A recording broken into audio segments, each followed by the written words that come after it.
out tonight and was able to make time in their schedule to listen to me talk at you for like an hour. Maybe not an hour, I don't know, we'll see.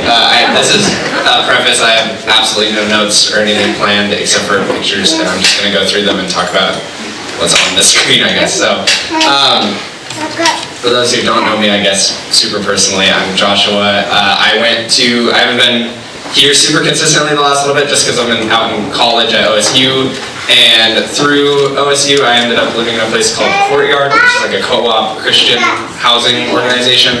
And through there, I got to meet wonderful people and build a great community. And our director, Jemima Geiser, knows a lady named Wendy Eldrick who lives in Malawi, Africa. And so we decided as a group that it'd be kind of fun to go support her and bring her a bunch of supplies and help and just give her a little bit of a break and bring 13 Americans who speak English fluently to go talk to and hang out in Malawi for like 15 days. So we did a bunch of fundraising, which you guys were very helpful for, and I thank you so much for all of the support, both in prayer and monetary and just random supplies or like things that were donated or gifted. It was absolutely wonderful, and you had a big part in making this possible, so that was really helpful.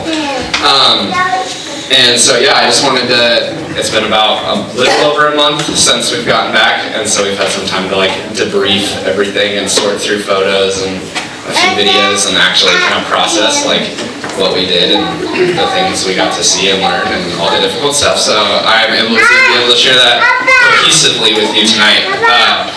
And so just to start off, Malawi, Africa, this is their flag.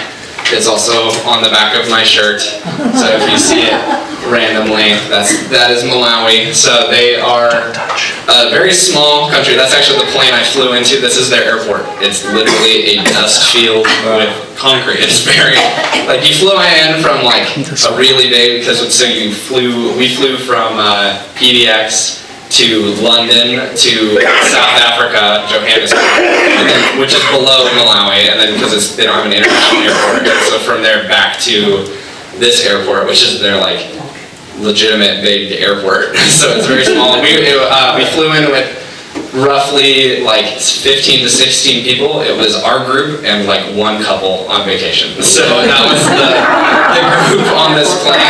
We also I couldn't find the photo. I have a Google slide thing that we'll dump photos into. It has almost 2,000 photos on it, and so I couldn't find this one specific photo, but we brought 30 of the like black and yellow crates from Costco. If you know, they're like the classic tote. We brought 30 of those with 13 people with us to Malawi, and obviously this plane does not carry 30 of those crates. And so we basically fit ourselves and our carry-ons on the plane. And so when we showed up, we got out and they offloaded our stuff, and we had 2 crates out of 30 in the country. So we decided, we're not going to wait because we're the only flight for the day. So like not enough people to bring in a big plane. And so they decided that they would bring in the rest of our things just like when they could with random planes. And so we had to kind of leave that up to God to be like, well, we have 28 who knows where in the world crates that supposedly were supposed to be here. So that was the very beginning of our trip, was like, okay, so we already have this like massive logistical issue. So just a couple little things. So once we get into Malawi, so Malawi is actually kind of interesting. The number 1 religion in Malawi is Christianity. About 87% of the population practices it. Shortly after Christianity, it's, I believe, like Muslim and like Buddhism, and then that's probably like 7%, and then about 5% of the country, or a little under 5%, does more like tribal or like land-based, whatever. It was just like a really old, more pantheon-based religion. And then there are other things just in the area, but they're much less prevalent. So it's very interesting though when you're going to Malawi, because a lot of people are Catholic, they're like Roman Catholic, and so that was kind of cool because a lot of people kind of know what you're talking about or have some sort of gist, or were very supportive of us being there because they appreciated what we were doing and being able to pour into their community and support what they already had going on. So we flew in to the city of Blantyre, which is right here. So it is not the capital, but it's like one of the larger cities in Malawi. The actual capital is the long way. We didn't go there, but we got kind of close to it. And that's where all of the government and stuff happens in Malawi. I should have put an actual map on this. If you like actually physically on the continent of Africa, you know where like Madagascar is, you just go straight in, and it's like the center of southern Africa. That's where Malawi is. So this is the team I came with. I'm not going to introduce anybody except for like a few key people because I know you're not going to remember them or ever meet them, so you're not going to care that much. But basically, there's 13 of us plus Wendy in this photo. Wendy is this nice lady here. And so everybody you see in this photo is a college student, ranging from, I think the oldest person we brought, other than Jemima, who's the house director, was 26, and the youngest was 18. So that was our kind of range of age group. And so for some of us, it was the first time we've ever flown on an airplane. For some of us, it was the first time out of the country, out of our state. For others, it's like we've just been places in the world, so it wasn't like too scary. So that was a very interesting eclectic group of people to bring 33-hour flight time to Malawi, Africa. But everybody got there safely. No one was super sick coming in, and we had pretty high spirits at the beginning of the trip, other than just the missing 28 crates. But so just a little bit, I'm going to show you guys just a few people that are kind of key to what we were doing there, and then also just a little scenery of like where I was, so you can kind of visualize like this. So this is at the top, so we call it, Wendy lives on a place that we just know as the hill. It's literally just a hill, so it's right below Mount Mulunji, and she's just living on the foothills basically, and so her kind of compound that she's built up over the years in the spot land and been able to like build and support the ministry she does, and this is at the very top of that. This was on our last day, so we're all a little bit tired and raggedy at sunrise.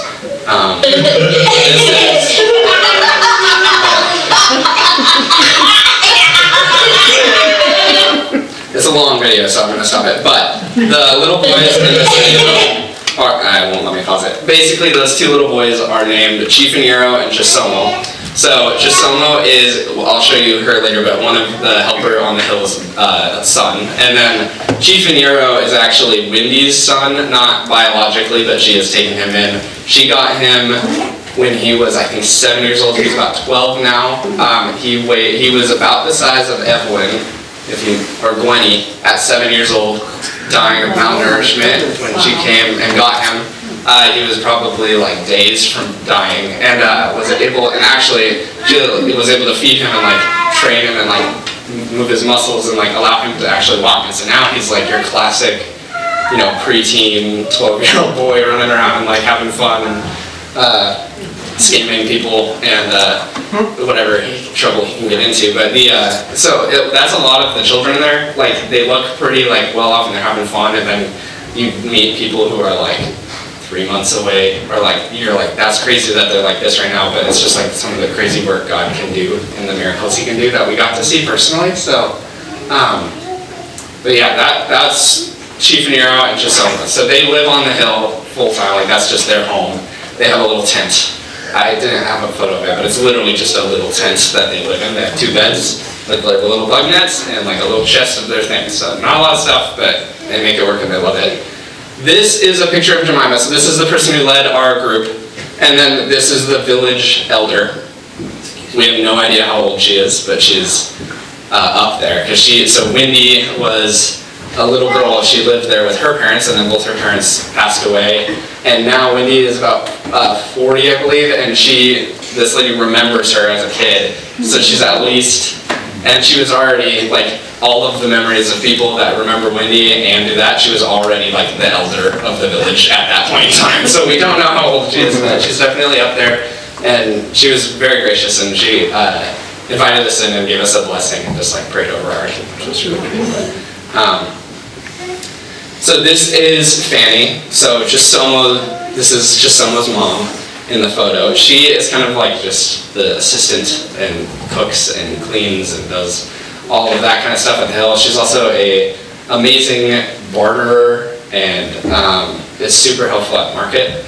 So she would come and we would prevent getting the Zungu prices, which is whitey prices, and that's what they call us. It was really funny. You'd be like on a truck, and you'd just be driving by, and they'd just be like, "Oh, my Zungus," or whatever, and they're like yelling at us because they were just interesting to them. And so they, and then next to him, this is a man named Whitcliffe, or teacher, and he teaches the preschool.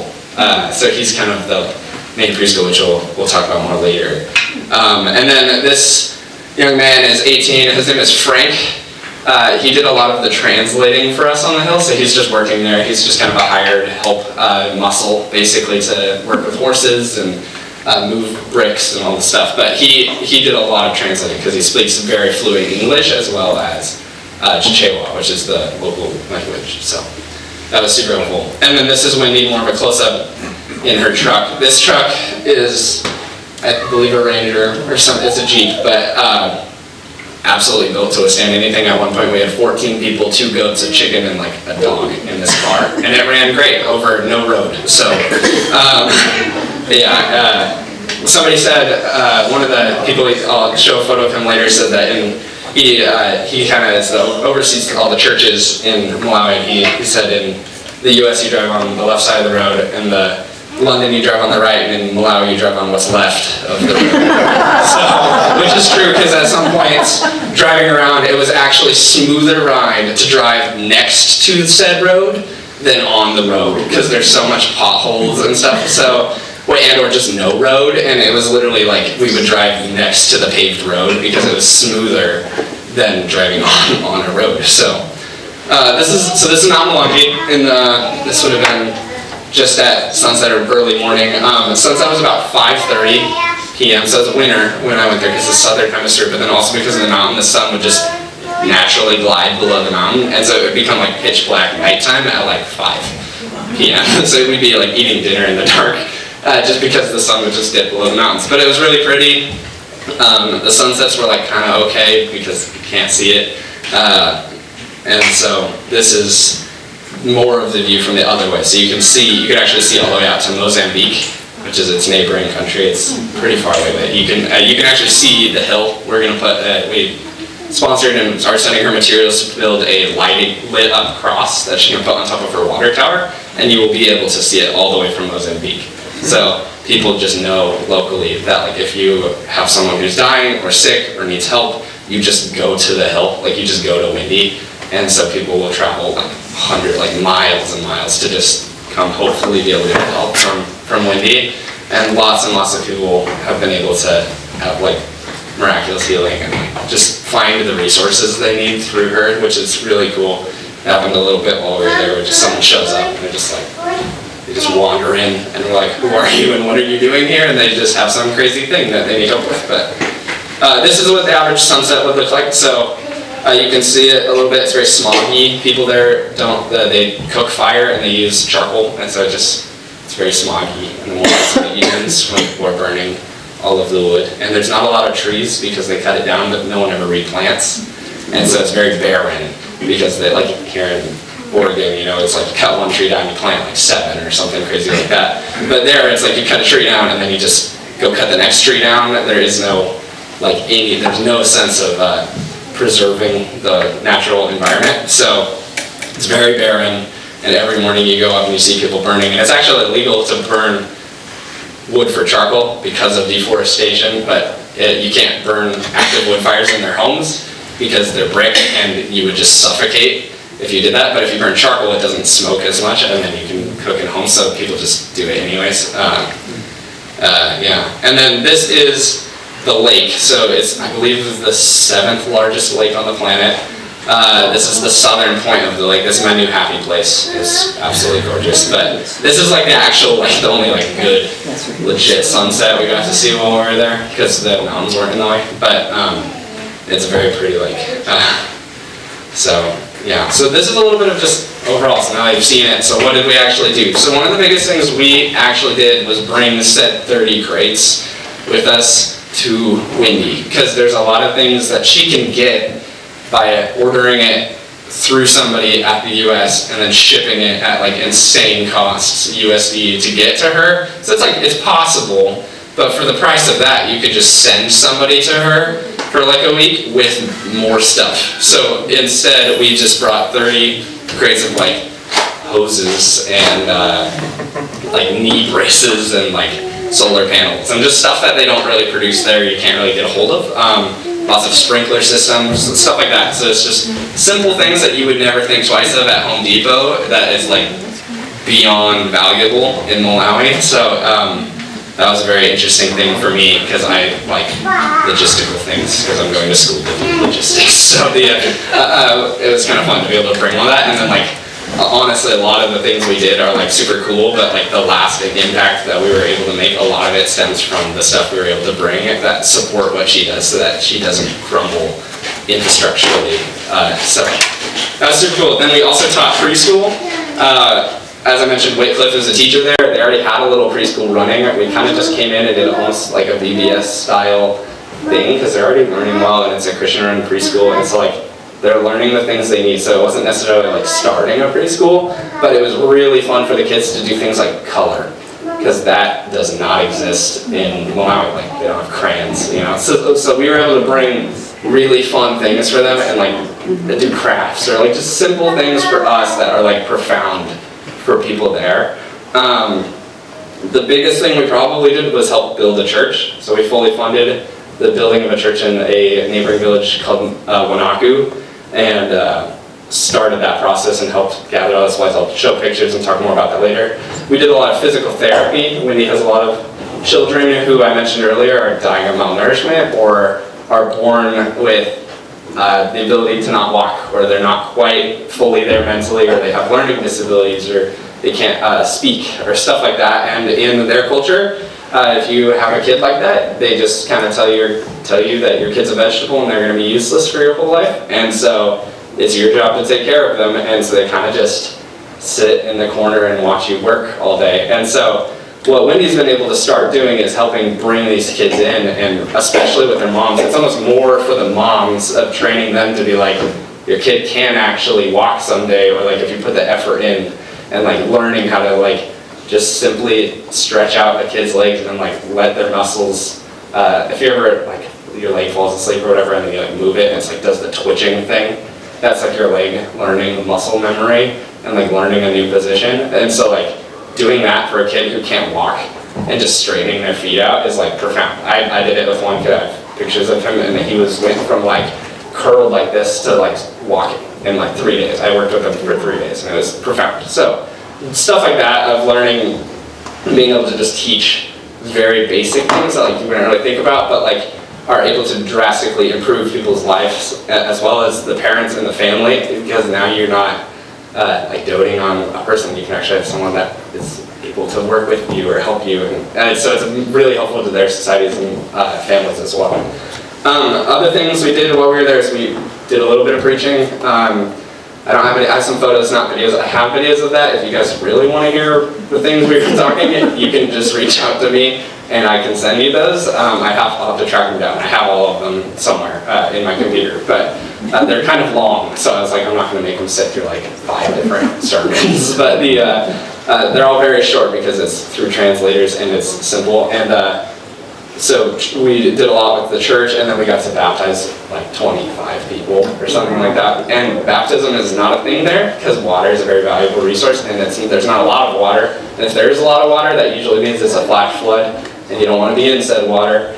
And so people are very scared of water, and so baptism isn't really a thing people do because it's like really foreign of a concept to like fully go underwater or swim. People don't, it's very dry. And so unless you're like by the lake, a lot of people don't swim or really ever fully go in the water. And then we did a bunch of other just random things here and there that I'll talk about or show a photo of. So to start off, I have this video. This is kind of just like, it's like 4.5 minutes. It's just a brief overview of like all the things we did, our group leader collectively. So you might see little clips that are kind of redundant like from this video in my slideshow, but I'll just play this and let you guys watch it.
version of my trip.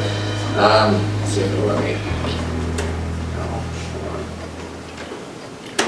There we go. Okay, cool. So, I guess I can move on to the next one. So, okay, to start, a couple of just random things I was thinking of when I was watching that. During one of the baptisms, if you look closely, one of the kids keeps his hand out of the water because he's afraid. He tries to grab the side. So we did him twice.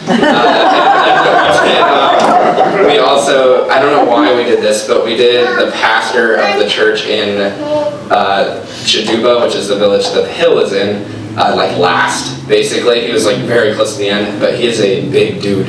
And so we had drained a lot of the water out of that by that time. And it was really funny. So we got two of our big guys, and we had on either side of him, and they dunked him, and then just like rolled him around in there. And he was like all the way covered in the water because there was just so little amount of water left. Because it takes all day to fill that, because it's like running out of pump system. So it's great that we even had enough water to do that. So it was, that was a few of the crazy things. And then there's also a point in that where a spear is the guy that was teaching the kids how to floss, but he was holding a coconut at one point. That was on like the last day. We had an 8-hour drive in the back of that truck, which is brutal. That was horrible. But he opened that coconut over the course of 4 hours with a carabiner. And it literally just gave us something to focus on that was not just like tired and cold in the back of a truck. So those are a couple just ridiculous things. But moving on to the preschool, so we'll start with this. This is one of the kind of the more planning intensive things we did, just because there's a lot of activities when you have preschool kids. So I just have a bunch of kids of preschool age kids doing fun things. The little girl in pink is also Fanny's daughter, and is this spitting image and personality of her. She is the most serious child I've ever met, and will like death stare you from across the room at church. She'd like come in and she's just like, I am the boss, you know. And it was really funny, but she would command any room. Like, give her 10 years, she's going to be a force of nature. So this is her close up. I don't think I saw her smile more than one time in 15 days while we were there. So not that, unless she was pestering another child. She found that extremely hilarious. But so this is a bunch of the kids we did. I'm pretty sure this is mostly the preschool age kids. It's the same age group that we would have here for preschool. So it's kind of toddler to like 5 or 6 years old. Some of the kids don't really keep track of age in Malawi. It's kind of just like where you are like physically at a maturity level. So like there will be adults who are like, I think I'm like this old, and we're like, you're definitely older and or way younger than that, and because they just don't have the concept, like they don't really keep track or have like big birthday parties or keep track of that kind of stuff. So it's kind of a foreign thing, but it's funny when you ask people like, well, how old are you? And they're just like, I don't know. So yeah, so this is just lots of little things. So we did lots of crafts with the kids. We did lots of coloring, as you saw in the video. They absolutely loved coloring. The adults loved coloring because it's just, you know, if you've never colored before, it's fun. You know, so I like coloring personally. So it's like, you know, it's fun to watch and go color with like 40-year-old men and just hang out. But yeah, so the kids loved these. You wouldn't be able to tell based off their smiles. But the other thing that we brought that I absolutely love, and is like a pinnacle memory of me, or of childhood fun, is like PE class in the gym with the rainbow parachute and like doing that. This was probably the most entertaining thing for anybody of any age. They just thought this was like hysterically fun because it's just so foreign. And also, we did this in the horse arena. So they had a horrible natural disaster in like 22, I think, devastated the land. It destroyed basically most of the villages locally, all the houses. Lots of people passed away during that. And when Wendy's compound was saved, there's actually a place, if you go up the hill further, they call it the Hand of God, and it's a rock that physically prevented the entirety of the mudslide and rock slide coming off the mountain from destroying her home and all of the things she's built. So now she has this very lush property, and literally from the edge of the preschool down across is just barren, destroyed wasteland, where you can see where like God like spared that area, and so they kind of just huddled in their house and just prayed all night and just hoped they didn't die, and God saved them. And so the locals actually call that place the hand of God, because there's a rock that kind of looks like a hand, and it like prevented it. It's very cool. And so they did that, but through that they built the horse arena. There are better videos of it later, but using the rubble basically from that cataclysmic event to they're like, what should we, like, we should probably do something with this rather than just like quit and go home. So they built a big horse arena, and so that's where we did this. But this almost fills the entire horse arena, and I think it's 36 feet by 36, it's pretty big. And at some points we had probably like 50, 60 kids using it, just running in circles and stuff. So this is with the preschoolers, or actually the albinos, so it's a little bit of group, but we did it with just about every group because everybody loved it and thought it was really fascinating because it's just a very foreign concept. So. And then we also, while we were there, we did, can you guys hear me if I also do this? Okay, so while we did this, we did kind of just like youth things with both preschool age kids and some of the kids just from the village. We would literally send Chief Nero and Chisomo and we'd be like, hey, tonight after dinner we're gonna go into the area and play soccer or just hang out and have fun with all the local kids. And we would literally just send them into the village to go tell all their friends, and it would just kind of spread randomly. So just whenever we had time or energy, we'd just be like, hey, let's go throw a soccer ball down in the arena and just hang out with a bunch of village kids. And so you'll see some of those too, but a lot of the kids that also came to that came to the preschool and or just stayed around for that. So they just kind of like linger in the surrounding area and just wait for us to go hang out and play with them. Other than that, we did balloons, we had bubbles, we did Bible story lessons that were pretty short because you have to use a translator, so everything you do is twice as long, and also they're like 5, so the comprehension level is not super high. But they are very knowledgeable. They learn little bits of English here and there, so they can do numbers and counting, and up to, I think they did up to 20, and then they'd say their name, where they're from, how old they were, like in English, and like trying to learn just like some basic back and forth skills. Another thing that's kind of fun, anywhere we went, we got mobbed by children. So it was just like, they just see you and they just run up and want to hold your hand or climb on you or ride on your shoulders, or just they just loved being around us, and we loved being around them. It was really fun. So there's at one point I think I had like 8 kids hanging off of me, and I started to fall behind the rest of our group by a decent amount because they're just like dragging me behind, because I have to like pull 8, like 5 to 8-year-old kids with me everywhere I went. So, and they would also chase our car, which actually was a problem because if we stopped, they would just run into the car. But so they would just chase the truck around, and you couldn't get going fast enough to like lose them essentially. So they would just chase you for like hundreds of meters as we're just kind of slowly putting along. So it was really fun working with them. They were so happy and cheerful, and like they just took an activity and ran with it. And even if they just did their own thing, it was a lot of just chaos, just controlled chaos.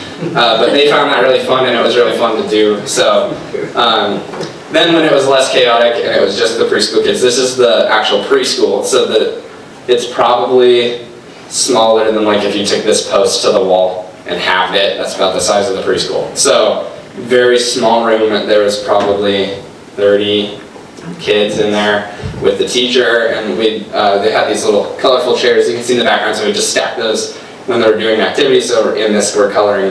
We would do Bible stories and then color a photo or a picture or whatever, like depicting that story. So we did like Noah's Ark, and we did animals, and then we did a little coloring with the Noah's Ark. And the preschool only runs like 4 hours in the morning because they have to go home and help like farm and like do things at home and help their families, so that we can't keep them all day, because that would actually inhibit part of their like family work life, because like anybody who's able-bodied kind of just helps out in Malawi, because you just take whatever you can get. So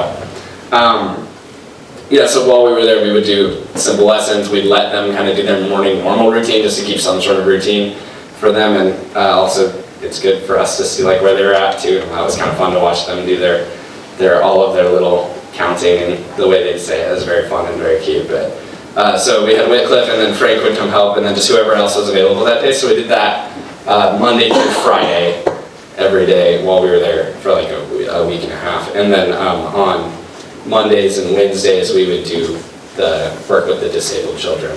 So a lot of us would go do that. So I did that most of the time, but this was the preschool did.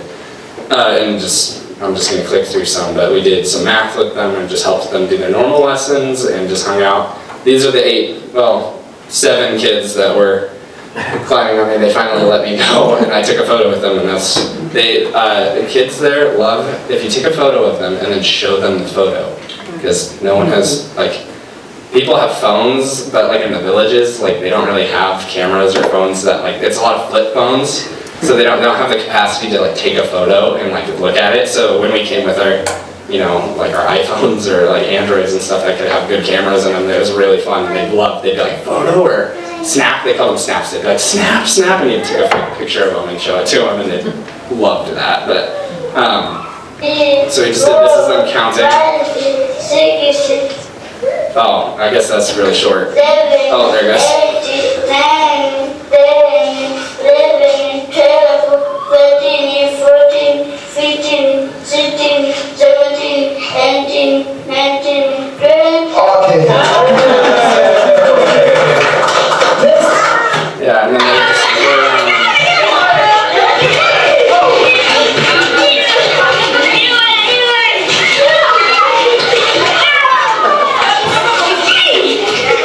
it's a controlled chaos.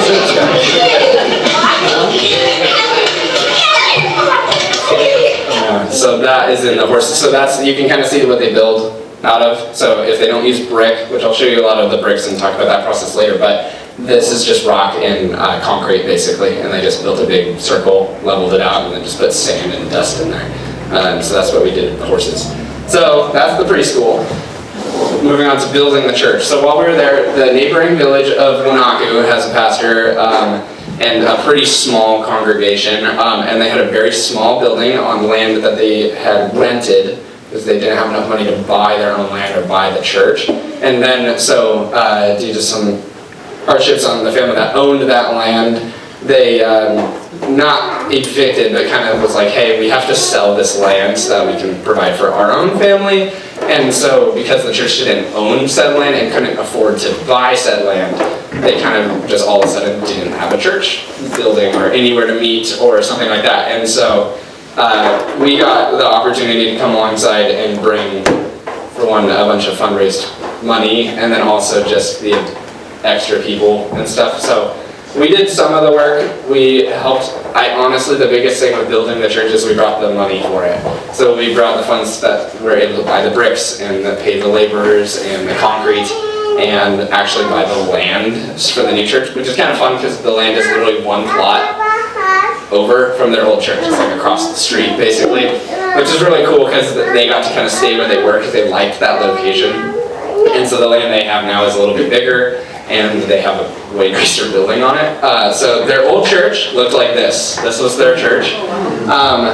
Their entire congregation fit in that church. I don't think it was a nice fit, but as you can see, it's very dark, small, and it has that thatched roof. So when rainy season comes around, they would either probably have to replace that or just do church in the rain, because it rains a lot, it's monsoon weather, and that obviously does not keep out monsoon weather. So this is a lot of the buildings look like this. This is a nicer building actually in Malawi. A lot of the homes are like this, or very run down, where you'll see in the backgrounds of photos or videos as we're moving around. It's very, because there's not enough money to keep infrastructure up. And an interesting thing they do is if a house falls apart, they don't fix it. They just build a new house next to it. And so it's really interesting because there's a lot of just rubbled buildings, especially after, because they had the event. And so it's really interesting when you go into town, because there's just a building and there's just holes in them and stuff, and you're like, does someone live in that? And they're like, no. And then they point to the building that's still pretty run down but nicer next to it. But it's very interesting, the culture here, if your roof breaks, you put a new roof on your house. There they would just build a new house. So they don't really have the resources or the know-how to fix things, but they know how to just build a new one. So it's or pay someone to build a new one, I guess. And so that's a really interesting cultural difference that I noticed, and it leads to very rundown feeling village and architecture, just if you're not in the city, which is very interesting. So this is the old church, and then this is the new land that we got with nothing on it. This is like we brought the pastor and we took him out there, and then we did the land, and the land was bought in Wendy's name because Wendy would die fighting for this land should anyone ever try to take it or sue them or anything happen.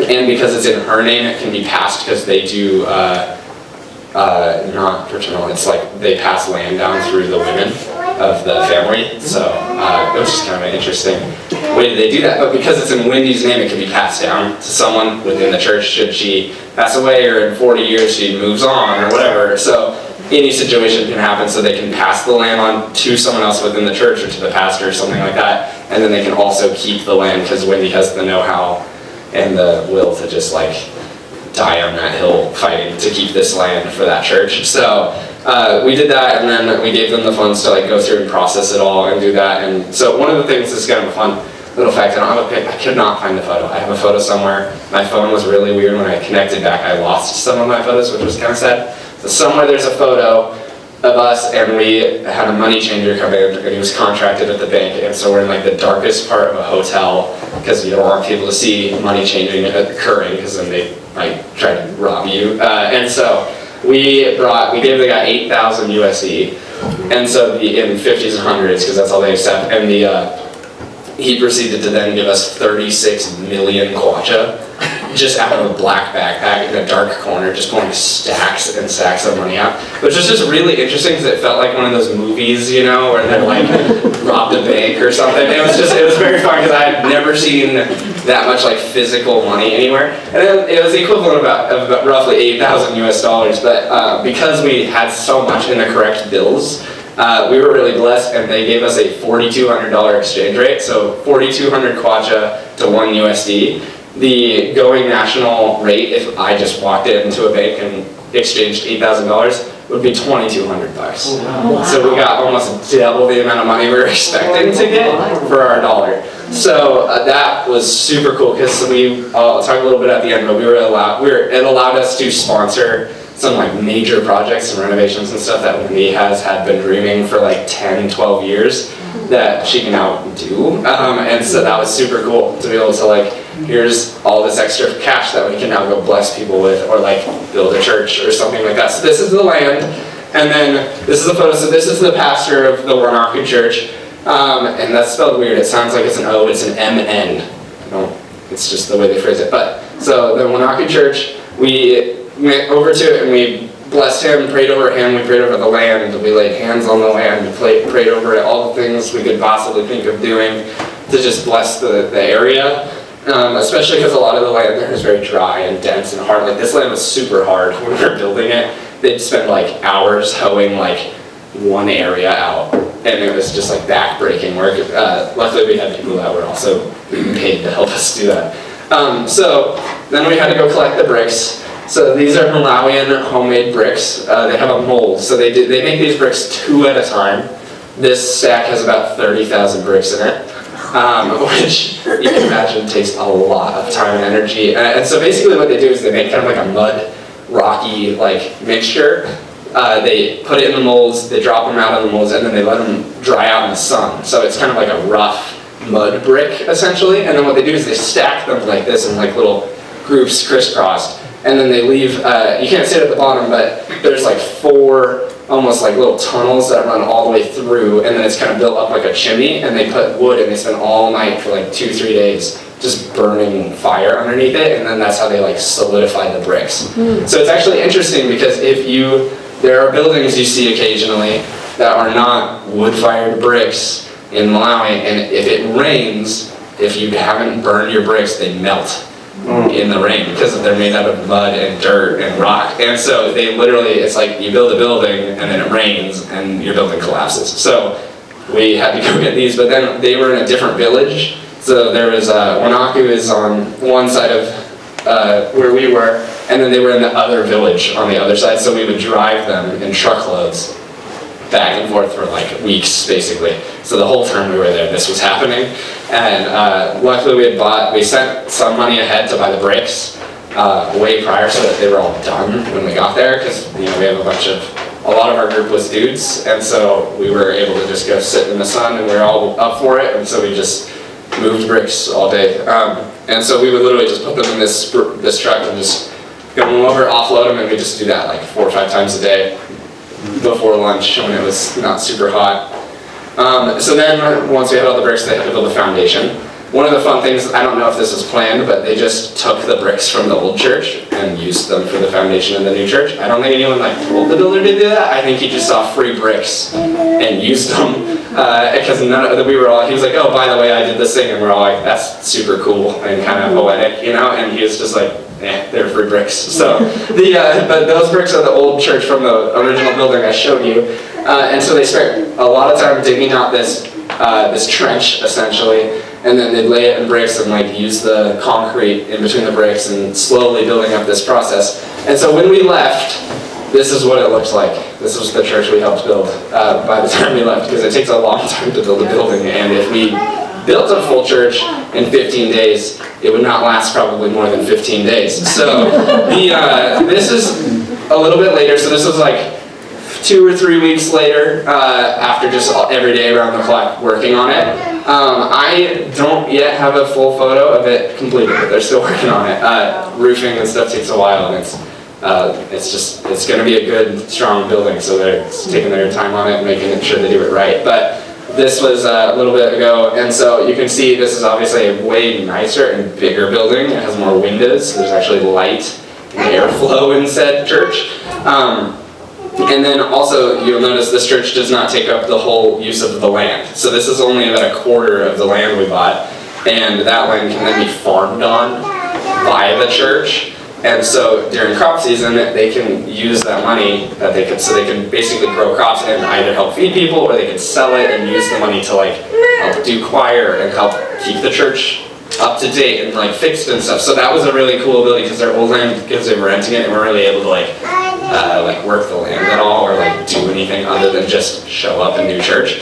And so this is really cool. Now that they own it, they have the ability to just really pour into the space and the land and make it their own, and hopefully God will do very cool things with this space and these people. So I'm assuming it's probably further along than this. This was 2 or 3 weeks ago.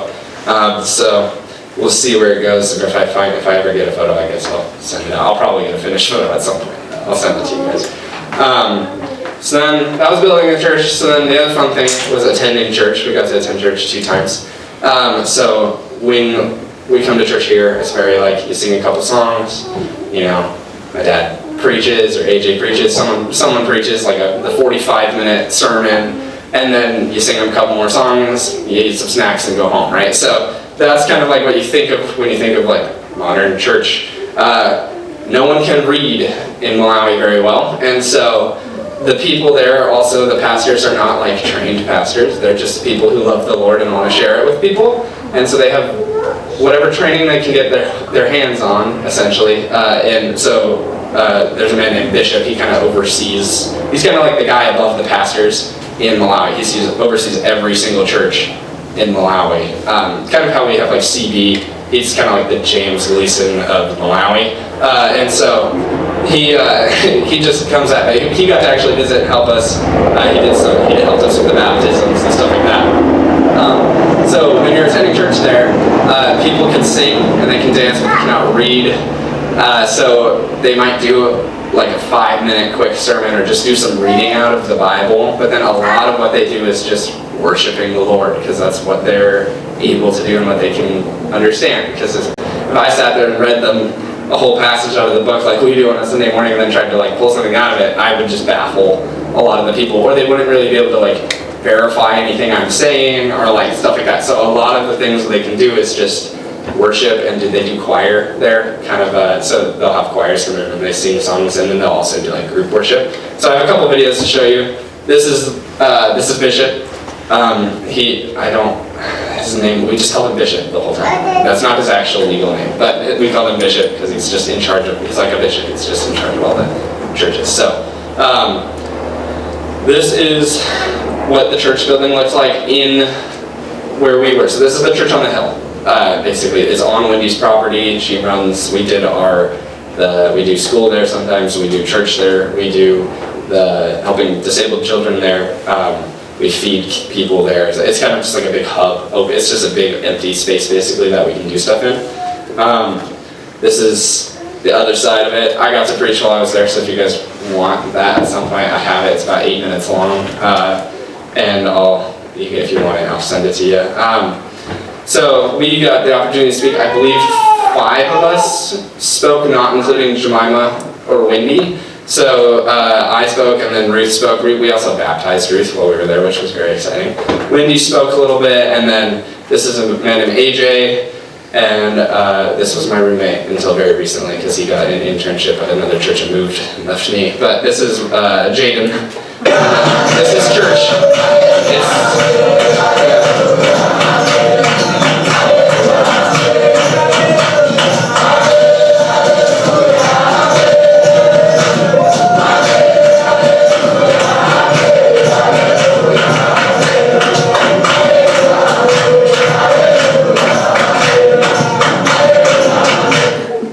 So that is basically 90% of church in Malawi.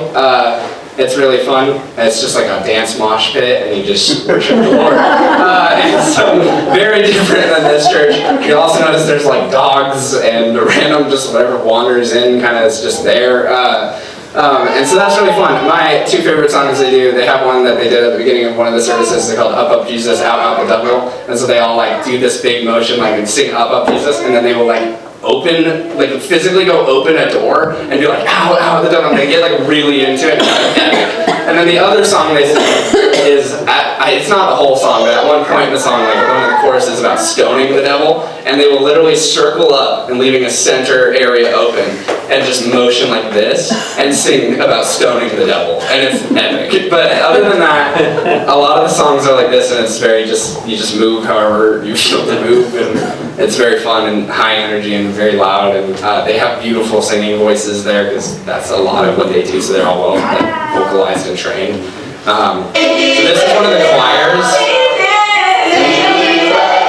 They always enter in this line fashion. I don't know where that started or why they do it, but that's every time they perform, that's how they do it.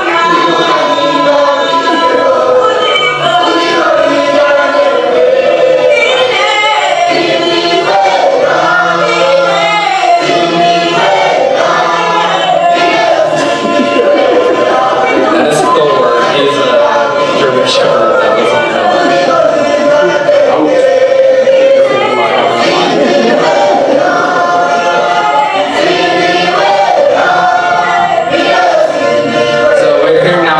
the choir singing, so they are very projective and they have absolutely gorgeous voices.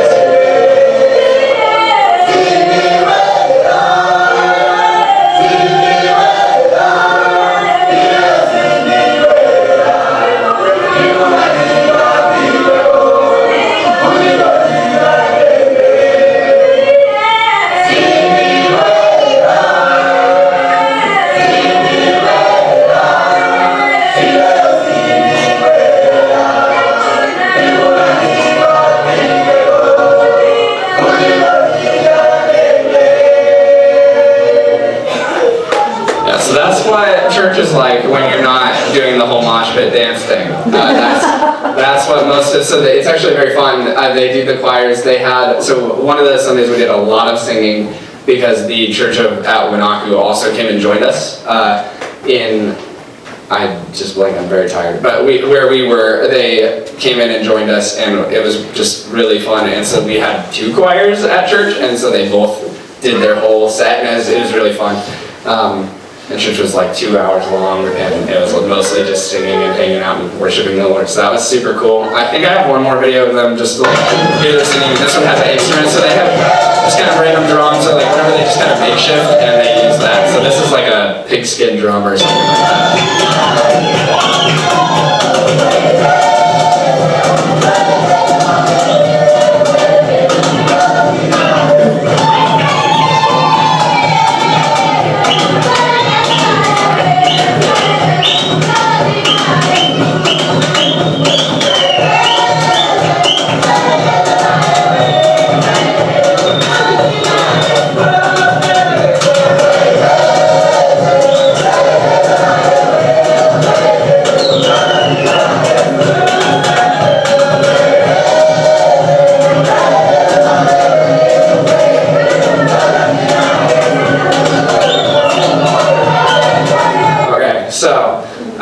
Then after our second week there, after the service, we basically just invited anyone who wanted to get baptized, which, you know, we can't really like do the whole, like we did definitely do like a traditional baptism, but like we're not able to do like what we do here where you meet with someone prior to baptizing them for like a week or two and like talk about like their faith and where they're at in that journey and like what that means. So we basically got to have one talk with them at church, so not individually, and we basically just told them like, if you guys want to get baptized, like we're called to do it in the Bible, and it's super fun and it's cool and it'll be a great celebration and it's a great opportunity to if you would like to. But then we also have to tell them the caveat of like, just because your neighbor's doing it doesn't mean you should probably do it if you're not ready for that, and also the Lord knows if you're just doing it for that reason. So we just baptized anyone who wanted to, knowing the Lord would sort it out and know who was like legitimately doing it to get baptized. We had a lot of like some kids jump in and stuff, so. But it was fun, and like for me personally, I had never baptized anyone before. And so a lot of people on our trip got to baptize someone for the first time, which was just really fun and special. And like it was really cool to be able to just like, I have no idea what I'm doing, and then just like do it. So that was really fun. So we had some people who had done it before, and then so we kind of paired them with people who hadn't, and then we just kind of, as we did it, we did 20 baptisms. So we got to get pretty practiced by it, so we all got to do like 2 or 3 if we wanted to. So that was really fun. And then I also got to baptize Ruth, which was kind of really, which was cool. And she's on our team, so that was really, really fun. And she just decided like, I kind of want to get baptized too. So we were just like, let's do it. And yeah, so this, I just have some photos of that. So they would kind of crowd by and then we'd dump somebody and they would sing some songs, and it was very fun. And we had a pretty decent turnout for that. So, and then Bishop was also there, you know, to translate and kind of talk to everybody a little bit prior about like the meaning of like and why we're doing and what we're doing. So then we worked a lot with kids with disabilities. I spent a lot of time doing this. So this little dude's name is Vincent. 3 months ago, well I guess 4 months ago now, he came to the hill on death's doorstep. He was curled up in a ball, malnourished, couldn't stand, couldn't even sit up actually. And so they basically like nursed him back to health. And while we were there, we got to watch him take his first steps, which was really, I just want to cry thinking about it. But so yeah, so he lived on the hill. I think he's home now, which is really good. So last I heard, he's home. So he got to go live at home with his family. So him and his mom actually could have lived on the hill where they were able to feed him and like get him the nourishment he needed to actually survive and like build muscle and build the ability to walk. And then this little blue walker, we brought 2 of them with us. They're super good for letting kids learn how to walk and stand and like build the muscle to actually stand on their own or like learn walking. Because prior to that, it was like you hold them and you just kind of waddle that kid around, which is great, but like it doesn't help them really learn any of the like motions and stuff as much as like on their own, and then balance. Yeah, so balance is the other big thing. So this, we basically shoved a sleeping bag behind them and kind of sit them upright, and then he by the end of the time, like it took him a while to figure out like what he was doing in there, but then he just started, by the time I left, he was like rolling around everywhere and just having a blast. And so we had 2 of those, and so then this is a little boy, Innocent. This is a special place in my heart. I worked a lot with him.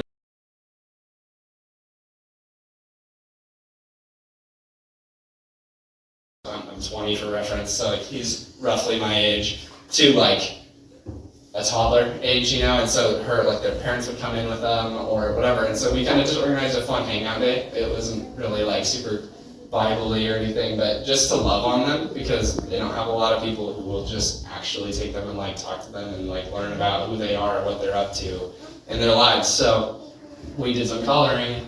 They like to sing, so we have a guy named Matthew who played guitar and brought a ukulele, and we found the guitar there, so we got one and we're able to do that with them. And we made like bead necklaces and painted little bird houses that they could keep, and so just fun stuff like that, and just hung out with them for like 5 or 6 hours. And we also, though, like one of the biggest things, you can see he is holding a audio Bible. Like I said earlier, a lot of people can't read, and so audio Bibles are really valuable. So they've translated the whole Bible into these little audio Bibles, and then they can get together and bring people together, so they tend to have like little listening groups, and that's how they like read the Bible, basically, is they just listen to it because they can't necessarily read on their own. This young man can read, but a lot of people can't, because he's in a boarding school and he's higher up in his education, so he's doing pretty well off. But yeah, so this is us handing them out. So we gave every single albino who came with them and or their mother, especially for the really little one I showed you, an audio Bible and a bag with school supplies and a magnifier, which is kind of like a little, it's like a magnifying glass, but you put it on over a book or a page or something, because albinos have bad poor eyesight or partially blind. Which is very common in the US. It's a very easy fix, it's a very cheap surgery, but they just can't do it, they don't have access to that. So a lot of them have struggled reading or studying or doing anything like that because they can't see what they're doing, and so we were able to give that to all of them as well, who are in school, just so that they can further their studies and actually be successful in that. And so this is just us painting with them. I forgot we brought bubbles. That was fun. The little kids loved bubbles and balloons. That was like peak entertainment for them. So this is just most of them together. They were singing in this, but this is just a lot of what we did. We just kind of hung out with them and loved on them for a while, because not a lot of people get to do that with these young individuals. So it was really fun. They're some wonderful people, and we had an absolute blast hanging out with them. And then unfortunately we weren't able to hang out super long time because they have to get back to their boarding schools. There's pretty strict rules about when they are and aren't allowed to leave and stuff. So it was a little hard just to get them out at all. But that's what I have. That's most of what we did. If you want more info or to see more photos or whatever, you can track me down at some point. But I have 1,900 photos, or if you want to know about what I did in places that weren't Malawi but still on my same trip, stuff like that. I have lots of photos and fun stories and things, cool experiences that I don't have enough time to share with you tonight. So I just want to thank you again for coming in tonight, taking the time, but also to all the prayer and all the support that you guys have given me, so that I could do this really cool thing. It means so much. So, if you want to stick around a little bit, I have this stuff here. I can talk to you a little bit, but these are wood carvings that I bought while I was there. They're hand carved. Everything there is hand carved by somebody. The beads, necklaces are what we made with the albinos. So you can kind of see that, and then I have some money that I brought back just so you can kind of see what their dollar or their kwacha is like. And then also these fabrics I also bought and brought with them. They haven't been washed, they're not very soft because they have a waxy material over them, but they're very pretty and very fun. They're also massive, but that's what they're used to carry kids, or it's a lot of